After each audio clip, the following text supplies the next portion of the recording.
Welcome to Dark Owl Productions. Good evening, everyone. I truly appreciate you being here. Your choice to watch this channel means a lot to me. Tonight, I have a spine-chilling collection of scary stories set in the rain for you to enjoy. So, let's get comfortable and allow the darkness to take control. I never should have taken that job. House sitting seemed easy enough, but nobody mentioned the place was different. It started the first night. I was in the living room when I heard it. Faint whisper, like someone talking in their sleep. I brushed it off, blamed it on the old pipes. Then I saw her. A woman in a 1920s dress, staring out the window. She vanished when I blinked. I told myself I was imagining things. I wasn't.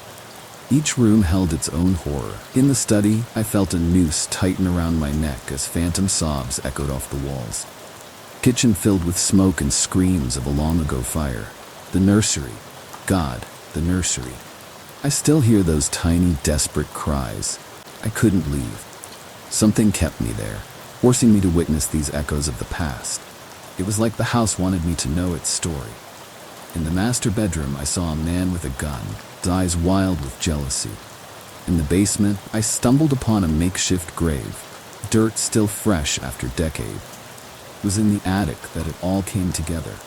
Scattered photos, old newspapers, and a dusty journal revealed the truth. This house had seen generations of tragedy. Murder, suicide, accidents. Each room was a chapter in a book of horrors. I realized then why I was there. The house had chosen me to be its witness, piece together its dark legacy. Wanted someone to remember, understand.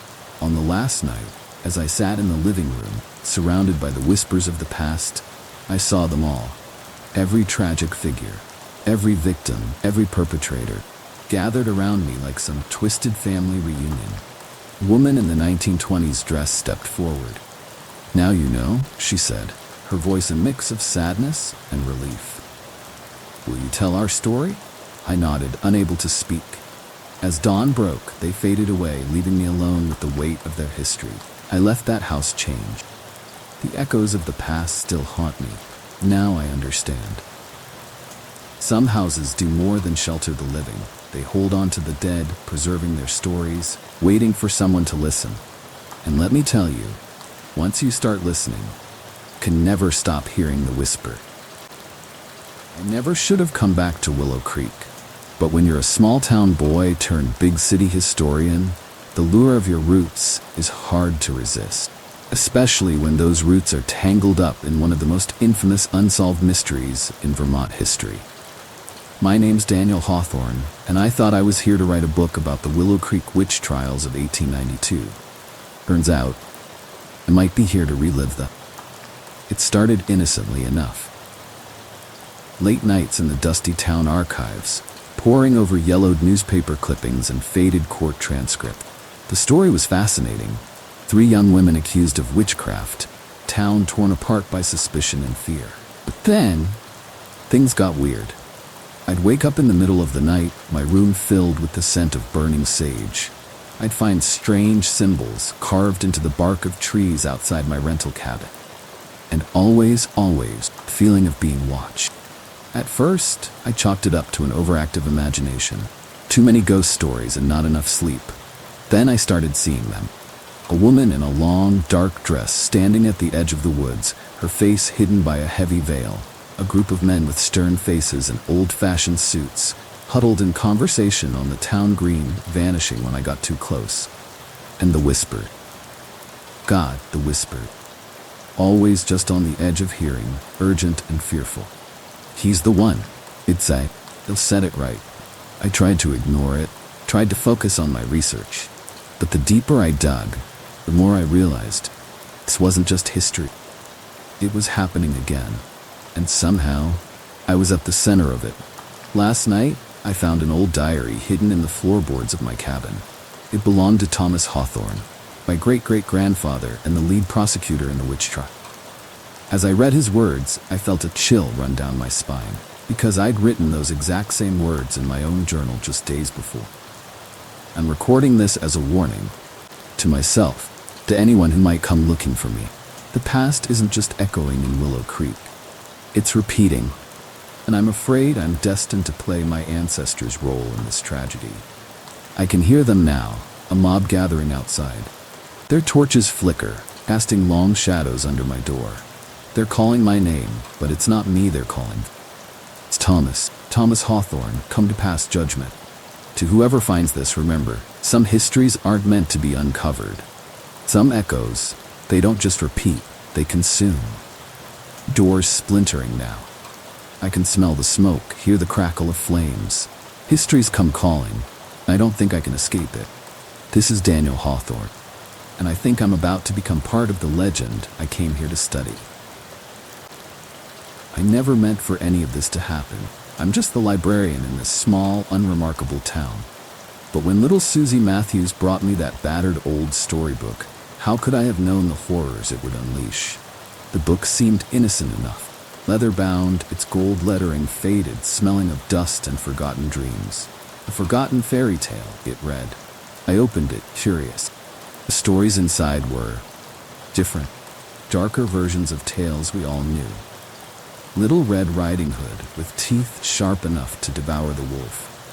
Cinderella leaving a trail of blood from her glass slippers. I should have closed the book then. Should have locked it away. But something compelled me to read on. That night, I dreamt of wolves prowling our streets, their eyes glowing red. I woke to find paw prints in the mud outside my window. The next day, old Mrs. Henderson went missing. They found her later, lost in the woods, babbling about a gingerbread house that tried to eat her. With each passing day, our town changed. Children whispered of a piper, his music luring them towards the river. A beanstalk erupted in the town square, its tendrils creeping into windows, strangling sleeping residents. I tried to stop reading, to return the book. Each night, I'd find it open on my nightstand, a new story waiting, and with each tale I read, another nightmare came to life. Now, as I sit in my library, watching shadows dance on the walls, I understand. The book wasn't just stories. It was a key, unlocking something dark and ancient that had always lurked beneath our quaint town's surface. Parents are nailing their children's windows shut. The mayor has ordered a curfew, but it's too late. Characters have escaped their pages, and they're hungry for new story. Our story. I can hear them now scratching at the library doors. Big bad wolf, huffing and puffing. Queen, demanding heads to roll. And behind them all, a figure. Tall, thin, with a quill for a hand and ink-black eyes. The author. This will be my last recording. My final warning. If you find a book called The Forgotten Fairy Tale, don't open it. Don't read it. Because once those stories take root, there's no happy ending. The door is splintering. They're coming for me. But perhaps this is fitting. After all, every good story needs a librarian. And in this new, twisted fairy tale, I suppose I'll play my part. Remember, in this town, once upon a time isn't the beginning of a story. It's the start of a nightmare. I've been in this game for years. Burglary, that is. But nothing could have prepared me for that night at 66 Wraithwood. It was supposed to be an easy score. A decrepit mansion on the outskirts of town, rumored to be full of antiques. The owner? Dead for decades. Perfect target. My crew, Jess the tech whiz and Mike, our muscle, were pumped. We had it all planned out. In and out in 30 minutes flat. Boy, were we wrong. The lock picked easily enough, but as soon as we stepped inside, the temperature dropped. I'm talking freezer cold. Our flashlights flickered, then died. And that's when we heard it. A low, mocking chuckle echoing through the halls. Just the wind, Mike muttered, but we all knew better. Things started moving. A vase flew across the room, narrowly missing Jess's head. Drawers opened and slammed shut on their own.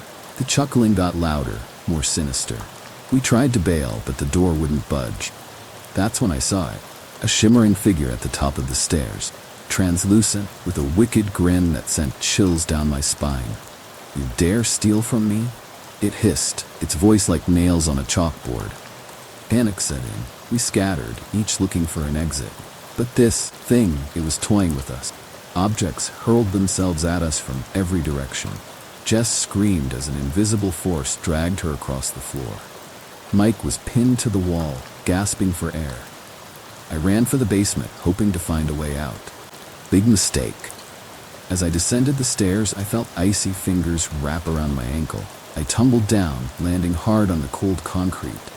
That's when I saw them, skeletons, dozens of them, scattered across the basement floor, all wearing bits of jewelry, clutching old wallets and watches. Previous thieves, I realized with horror. We weren't the first to try this heist. The ghostly figure materialized before me, cackling. "Welcome to my collection," it sneered. I heard Jess and Mike screaming upstairs, but I couldn't move, couldn't breathe. As darkness closed in, I had one last thought. Some treasures are better left buried. Now, I'm here, trapped, watching as new fools stumble into our prison, drawn by the lure of easy riches. So let this be a warning. If you're thinking of robbing 66 Wraith Lane, don't. 'Cause in this heist, the house always wins. And we'll be waiting for you.